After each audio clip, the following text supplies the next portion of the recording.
आगे चलते हैं। इसी प्रकार से श्री सुखदेव जी महाराज कहते हैं कि राजन वो लोग दुर्भाग्यशाली हैं। कौन कौन? कि बिले बतोरू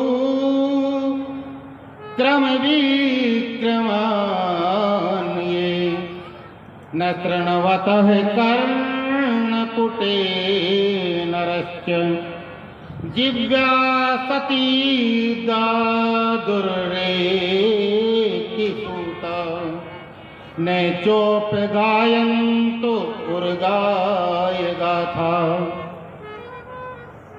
कि उस शरीर को धिक्कार है जो परमार्थ में काम नहीं आया। उस शरीर को धिक्कार जो परमार्थ में काम नहीं आया।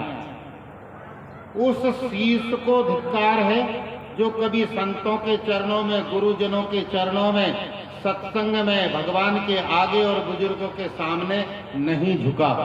उस सिर को, उस शीश को धिक्कार है। उन हाथों को धिक्कार है जिसने कभी धर्म का झंडा नहीं उठाया, धर्म का कार्य नहीं किया, धर्म के लिए जीवन नहीं जिया, उसके लिए कुछ नहीं किया। उन हाथों को धिक्कार। उन पांवों को धिक्कार है जो कभी मठ, मंदिर, कथा, कीर्तन, सत्संग, तीर्थ में नहीं गया हो। उन पांवों को धिक्कार। उन आंखों को धिक्कार है जिन्होंने कभी संत दर्शन नहीं किया हो, भगवंत दर्शन नहीं किया हो, उनको आंखों को धिक्कार। उन कानों को धिक्कार है जिन्होंने हरि कथा नहीं सुनी, सत्संग नहीं सुना, ज्ञान चर्चा नहीं सुनी, उन कानों को धिक्कार। उस जिब्या को धिक्कार।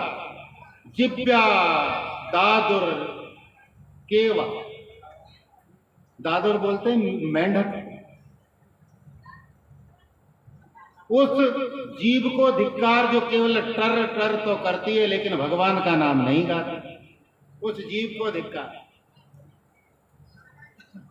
इसलिए राजन, नरक में वही जाएगा जिन्होंने इन नियमों को ध्यान नहीं रखा, जिन्होंने संत चरण में वंदना नहीं की, अपने आप मिलेगा नरक। अच्छा, नरक और स्वर्ग क्या है ये भी आपको बताता चलो। नरक में और स्वर्ग में क्या होता है? देखिए, हमारा कपड़ा गंदा हो गया, या तो हम इस कपड़े को धोना सीख लें, और इस कपड़े को यदि हम धोबी को देंगे तो धोबी इस कपड़े में पछाटे मारेगा, डंडे मारेगा, या इसको जलाएगा कि गर्म करेगा। ये तो वो करेगा ना, उसको थोड़ी ना रोक सकते हैं। उसका काम है दाग छुड़ाना। या तो इस कपड़े पे लगे हुए दाग छुड़ाना खुद सीख लो, और यदि खुद नहीं सीखे तो फिर धोबी तो इसके साथ जो करना है वो करेगा ही। वैसे ही इस शरीर रूपी कपड़े का अगर हमने उद्धार करना सीख लिया तो फिर चिंता किस बात की, नरक से क्यों डरे। वरना फिर इस शरीर रूपी कुटिया को साफ सफाई करना नहीं सीखा और वहां जाएंगे तो फिर यमराज तो वहां तपाएंगे ही। यही स्वर्ग है और यही नरक। बस ये उदाहरण। तो राम नाम के साबुन से जो मन का मैल हटाएगा, निर्मल मन के शीशे में वो राम के दर्शन पाएगा। अन्यथा तो फिर धोबी तो जो करेगा इसके साथ तो वो करेगा। जो धोबी करेगा वही तो नरक है। और खुद सीख लिया, सत्संग के द्वारा धोना सीख गए, भजन के द्वारा धोना सीख गए, ज्ञान के द्वारा अपने शरीर रूपी चदरिया को धोना सीख गए, तो फिर डरते काहे को? ना नरक का डर, ना स्वर्ग का डर। हो गया स्वर्ग नरक। तो सुखदेव जी महाराज ने इस प्रकार से अनेक वर्णन किए, सृष्टि का, सद्यो मुक्ति का, क्रम मुक्ति का, और विविध प्रकार के वर्णन करते हुए हम एक दिव्य प्रसंग पर आना चाहते हैं। विराट स्वरूप का वर्णन किया, स्थूल शरीर का वर्णन किया। विराट स्वरूप क्या है वो देखिए, हम बता रहे हैं आपको। आपने टायर देखा है?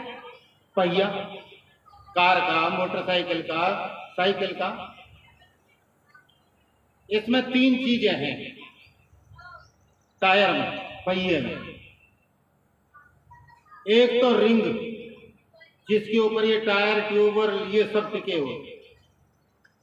दूसरा है ऊपर का टायर, वो बहुत भारी कठोर होता है। उसके नीचे है ट्यूब, वो बहुत पतला सा होता है, लचीला सा होता है। उसके अंदर तीसरी चीज होती है हवा, और टिका हुआ कहाँ है?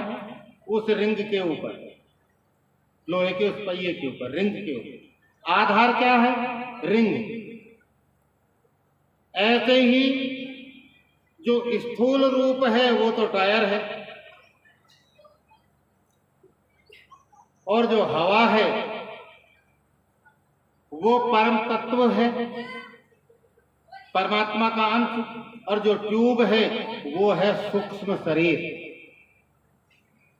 तो स्थूल शरीर तो है टायर, सूक्ष्म शरीर है ट्यूब, और जो हवा है वही चैतन्य परमात्मा है। उसके निकलते टायर खत्म, रिंग खत्म, ट्यूब खत्म। हो गया स्थूल, विराट और सूक्ष्म।